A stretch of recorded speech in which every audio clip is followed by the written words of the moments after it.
For decades, Big Motor has been a household name in Japan, as it is the single largest chain of used car dealerships and repair facilities in the country.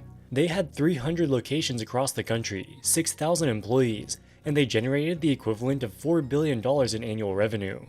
By opening up dozens of new locations every year, Big Motor's revenues and profits kept going up. The company looked unstoppable. But in the summer of 2023, everything collapsed. On July 25th, Big Motor's founder and president Hiroyuki Kanashiga held a press conference where he announced his resignation. The very next day, the company's vice president Koichi Kanashiga, who happens to be the president's son, also resigned. This came after leaked videos showed Big Motor employees deliberately damaging customer vehicles so that they could fraudulently overbill insurance companies. These fraudulent activities have been going on for years, allowing Big Motor to bag tens, if not hundreds of millions of dollars of ill-gotten gains. Insurance fraud happens all the time. One of the biggest jobs of an insurance company is to investigate claims and make sure they're legitimate. What makes this case so shocking is that Sompo, one of the largest insurance companies in Japan, not only knew about Big Motor's fraud, but even helped to cover it up. So what's going on? Why would an insurance company allow itself to be defrauded? In light of the scandal, Big Motor is hemorrhaging customers and closing stores. They froze hiring and look to be on the brink of bankruptcy. In this video, we'll take a deep dive into the scandal that shocked Japan, and how one nepotistic hire destroyed a business empire. Before we dive into the video, a brief word from our sponsors over at Brilliant. In an era where disruptive innovations are transforming the global economy, enhancing your understanding of science and technology is crucial. Luckily, the best way to stay up to date on the latest technological concepts doesn't require thousands of dollars or years of schooling. It's actually free and easy. Brilliant is the best way to learn math, data science, and computer science interactively. It's fun and interactive, with thousands of lessons from basics to advanced topics, and new lessons added every month. My personal favorite is their Thinking in Code course, which gets you designing simple programs to solve real-world problems right away. From Maps app navigation to writing a program that automatically responds to work messages. Their intuitive drag-and-drop coding gets you up and running immediately. The interactive learning that Brilliant provides is proven to be 6 times more effective than passive learning like watching lecture videos. This means that you can master big concepts in as little as 15 minutes per day. Even if you're not trying to advance your career, the courses are just fun. Brilliant makes learning feel almost like playing a video game. To try everything that Brilliant has to offer, free for a full 30 days, visit brilliant.com/wallstreetmillennial or click on the link in the description. The first 200 of you will get 20% off Brilliant's annual premium subscription.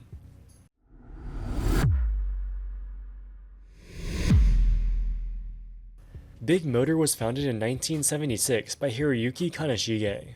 The value proposition is a one-stop shop with everything you need to buy, sell, and maintain used cars.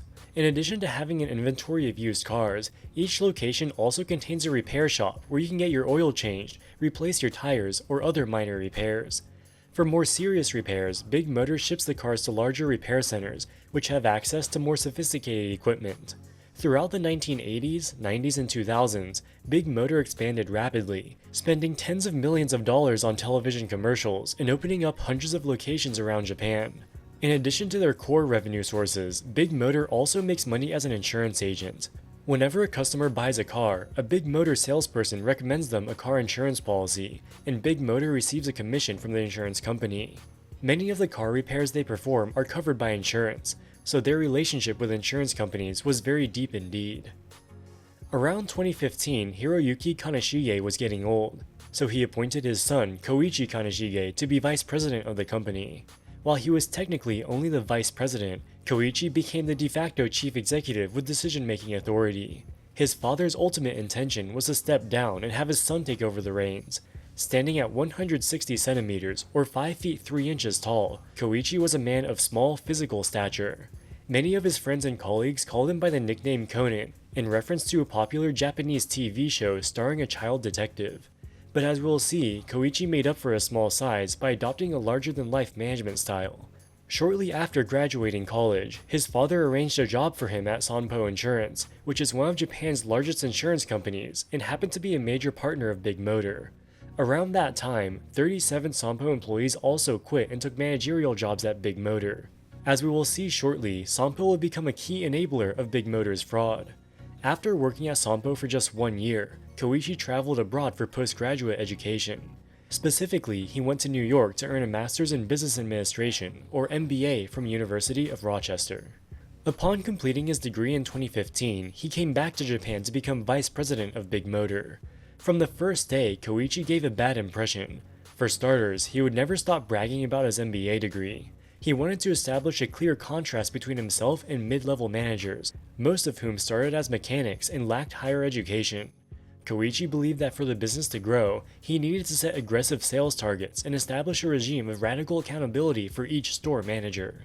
It's not unusual for a retail business to set sales growth and other targets for each store. What differentiated Big Motor under Koichi's reign was the consequences for missing targets. In the words of one anonymous employee, when Koichi took over, the company changed 180 degrees, and the system changed. That's when power harassment and frequent personnel changes and demotions started. Koichi set up group chats with the messaging app Line, which all 300 store managers were required to join. He would send hundreds of messages per day, micromanaging small decisions at each store, and publicly humiliating managers who were below their sales targets. One store manager leaked screenshots of his message history with Koichi. When Koichi was angry with him, he sent a message saying education and death penalty over and over again. It's unclear what he was trying to convey. In another instance, an employee failed to do something Koichi asked him to do, so he sent him a bunch of text messages, which roughly translate to scum, rubbish, and junk. Koichi would randomly show up to each store to conduct what he called environmental inspections.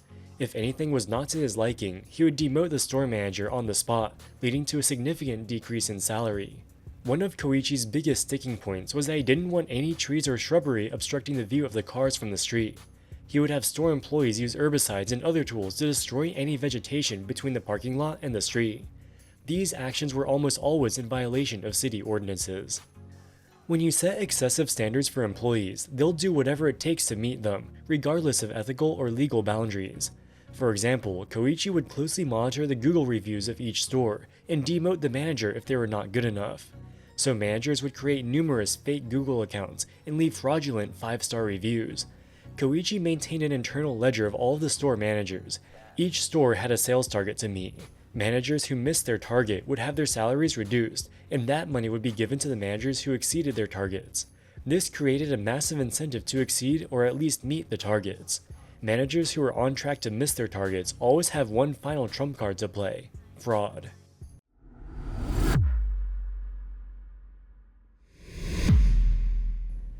In or around 2021, some insurance companies started to notice unusually high repair bills from Big Motor. So they started a preliminary investigation. They came into contact with a Big Motor employee who said he was ordered by his boss to over-repair cars and bill the insurance company for these inflated costs. They confronted Big Motor about this, and Big Motor agreed to conduct an internal investigation. Big Motor conceded that there had been improper billing in a limited number of cases, but this was due to, quote, lack of skills of repair workers and mistakes in administrative coordination, unquote. They vigorously denied that these issues were intentional. They were isolated incidents, and they would make sure they didn't happen in the future. One of the insurance companies, Tokyo Marine, wasn't buying it. They could see that almost all of Big Motor's locations were sending them abnormally high bills. They didn't trust the internal investigation, and they wanted Big Motor to hire an outside law firm to conduct an independent investigation. But shockingly, one of Big Motor's other insurance partners, Sompo, was against an independent investigation. They said everything was fine and nobody should look into the matter anymore. Shortly thereafter, Big Motor instructed its salespeople to only refer buyers to Sompo. There appears to have been a quid pro quo between Sompo and Big Motor. Sompo would turn a blind eye to the insurance fraud, and Big Motor would help Sompo gain greater market share by only recommending Sompo insurance to car buyers. Remember that Koichi used to work at Sompo, and dozens of Sompo employees took managerial positions at Big Motor.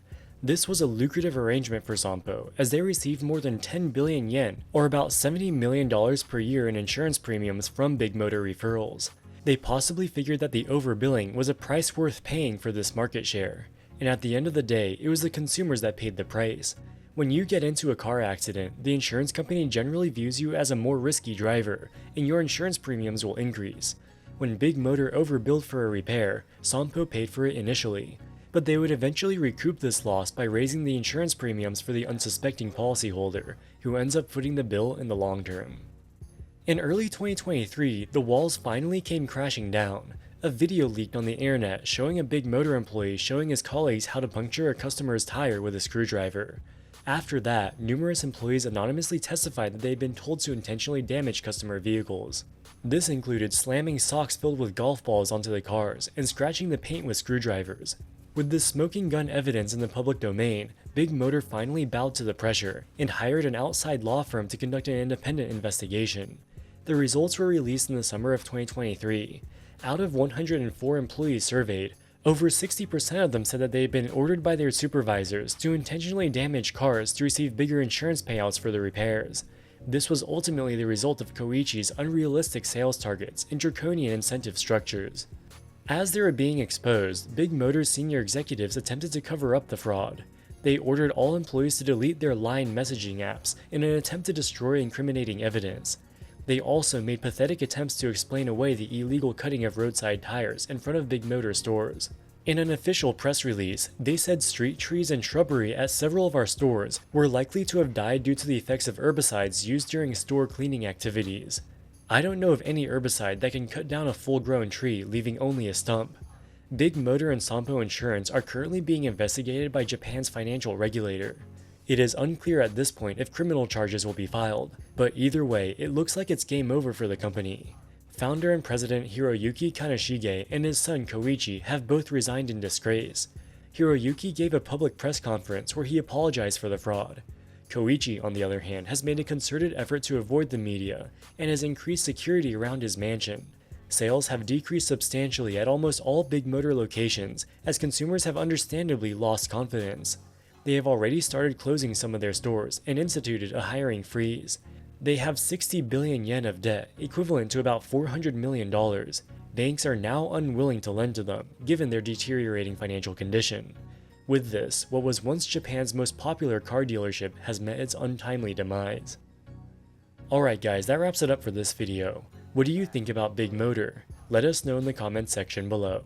As always, thank you so much for watching and we'll see you in the next one. Wall Street Millennial, signing out.